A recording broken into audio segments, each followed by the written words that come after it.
อ่าภาคบรรยากาศยามแรงเนาะเออยามแรงประมาณ4 โมงแรงเนาะเรามาเลาะเบิ่งทงไห้ทงนาเนาะโอ้ก็เห็นแต่ต่อเพื่องเนาะเอก็ถือว่าอ่าเฮ็ดนาปีเนาะ2025นี่นะเนาะก็คือว่าเสร็จชิ้นแล้วได้ตัดกกตัดก่อเข้าไปไว้นั่นแหละเนาะอยู่ให้อยู่ลานแล้วอีกยังหารถหาล่างมาปั่นเนาะเห็นแต่ต่อเพื่องนี่แหละเห็นแต่ต่อเพื่องเห็นแต่อันนี้ละหญ้าตะคานี่ละแล้วไปแล้วปีนี้เนาะชีวิตของพ่อให้สาวนาเนาะปีนี้ผ่านไปแล้วยังปีต่อมาเนาะยังปี2026ยังปี2026อันนี้เราได้มาเก็บภาพอากาศเย็นเนาะลมพัดวิวมาแล้วเด้อเดือน12แล้วเนาะเดือน12มาหมดแล้วเดือน12มาฮอดแล้วลมพัดวิวมาเบิ่งเศษต่อเพื่องเนาะต่อเพื่องปีนี้ก็ได้เสร็จสิ้นไปแล้วมันอีกปีหน้าเนาะปีหน้ากับปี2046ยังมาลุ้นกันอีกเนาะท่านผู้ชมเนาะไปเบิ่งไปชมน้ำกันเนาะบรรยากาศอยู่ทงไห้ทงนาเย็นสบายดีเด้อพี่น้องเด้อยามแรงของวันที่18เนาะเดือนพฤศจิกภาพบรรยากาศการเก็บ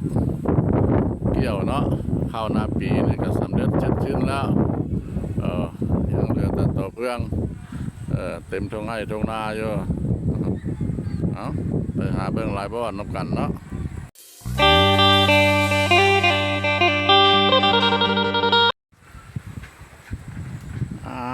ภาพบรรยากาศยามค่อยค่ำลงแรงเนาะโอ้ยท้องฟ้ากะมืดเนาะมืดผ้ามืดฝนหรือว่ามืดลมเมื่อวานนี้ก็ตกฝนก็ได้หักบ่แห้งวานนี้แหละอยู่ที่บ้านเวียงวิไลเนาะเมืองท่าแขกแข่งคำม่วนละตกเด้อปริลายดินน้อยนึงเนาะวันนี้ก็มืดครึ้มมาอีกอยู่เนี่ยทางบ้านพะเลาะได้ไม่เก็บภาพบรรยากาศในท่านผู้ชมหูเห็นเนาะบรรยากาศยามค่อยค่ำลงแรงประมาณ4 โมงมาได้ไปทางใดพักผ่อนมาเลยกันเนาะ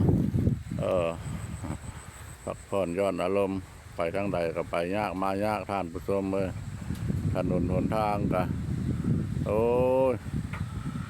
เพิ่นกับปัวแปลงอยู่หักควันเพิ่นเอาหินพามาใส่เนาะควันทมหัวทมหางไปแล้วก็เจ็บหูเจ็บตาท่านผู้ชมเลย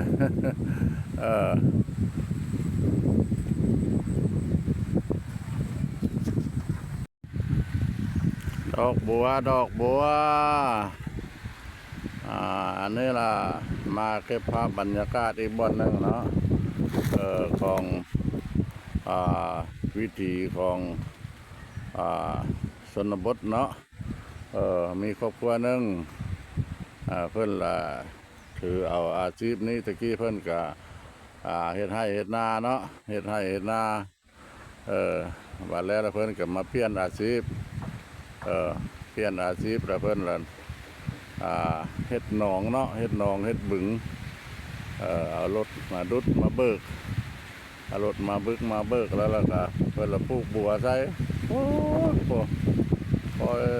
สุดใส่หูใส่ตาท่านผู้ชมเลยโอ้กว้างเนาะแต่บัวนี่ละมันบ่ได้เป็นมากเลยเด้อบัว บัวนี่มันบ่ได้เป็นมากเพิ่นละปลูกเอาดอกมันเนี่ยเอาดอกมันละวันศีลเนาะวันศีลแต่ละเดือนมันก็มีศีล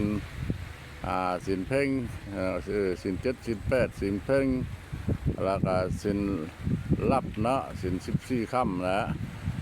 เพิ่นละเอาไปจำหน่ายขายไปเฮ็ดดอกไม้เด้อดอกไม้ไปบูชาอันนี้ละพระพุทธรู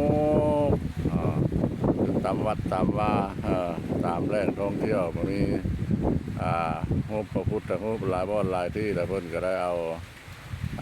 ไปขายจำหน่ายเฮ็ดดอกไม้เนาะเพิ่นละดอกบานๆเพิ่นบนรถเช้าเพิ่นตื่นแต่เด้อเจ้าของเงินเพิ่นก็ปีนึงเพิ่นก็สามารถสร้างรายรับเนาะสร้างรายรับได้บ่แม่นน้อยปานใดได้มาเฉลี่ยใช้กับเฮาทำนาเนาะทำนาเนี่ยกับมันก็เสี่ยงบางปีก็แล้งบางปีก็ท่วมแล้วก็ค่าใช้จ่ายจักอะไรซื้อน้ำมันเป็นน้ำมันแพงจักอะไรจ้างคนดำเนาะคนดำวันนึง200,000ท้วนล้างบ้อนก็250,000ทานประตูเกี่ยวคือกันเกี่ยววันนึง250,000บัตรรายได้เข้าเฮากับมาไล่เฉลี่ยแล้วระบบคุ้มค่าเพิ่นก็เลยเปลี่ยนวิธีไม้เนาะวิธีไม้เอาบัวมาปลูกแล้วเฮาบ่ได้ใส่พอกใส่ปุ๋ยมันอย่างเนาะบ่ได้ใส่พอกใส่ปุ๋ยเพิ่นก็เอาปลามาเลี้ยงพร้อมเอาปลามาปล่อยใส่เพิ่นก็ปิดดอกมาท่านไปขายเนาะจำหน่ายโอ้รายได้เพิ่นเป็นก็เป็นกำทานผู้ชมเอ้ยมาเบิ่งน้ำกันเด้ออยู่ที่บ้านเวียงวิไลเด้อเมืองท่าแขกแขงคำม่วนกับบ่ไก่ละอยู่ในเทศบาลเนาะเทศบาลเมืองท่าแขกนี่ละจากโรงเรียนรัก2มามันก็มีโนนรัก2ละด้านทางทิศตะวันออก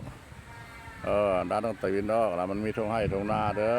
อยังบ่หมดยังมีว่างอยู่เพิ่นก็เฮ็ดหนองหาเงินหาคำนำเนาะ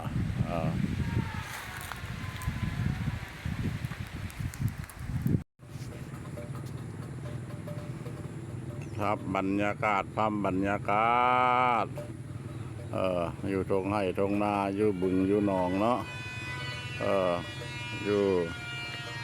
ใกล้ๆกับโรงเรียนรัก2นี่แหละเนาะโรงเรียนรัก2เมืองท่าแขกแขงคำม่วนนี่แหละมีทุ่งไร่ทุ่งนาเด้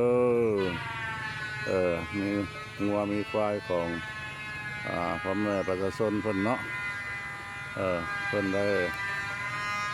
เอามาปลูกมามัดมาเลี้ยงมาเกลือดินตอนหญ้าเนี่ยก็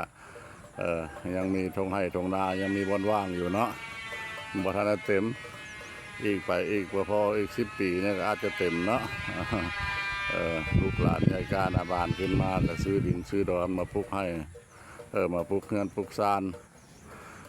ภาพบรรยากาศยามแรงเด้อยามค่อยค่ำลงแรง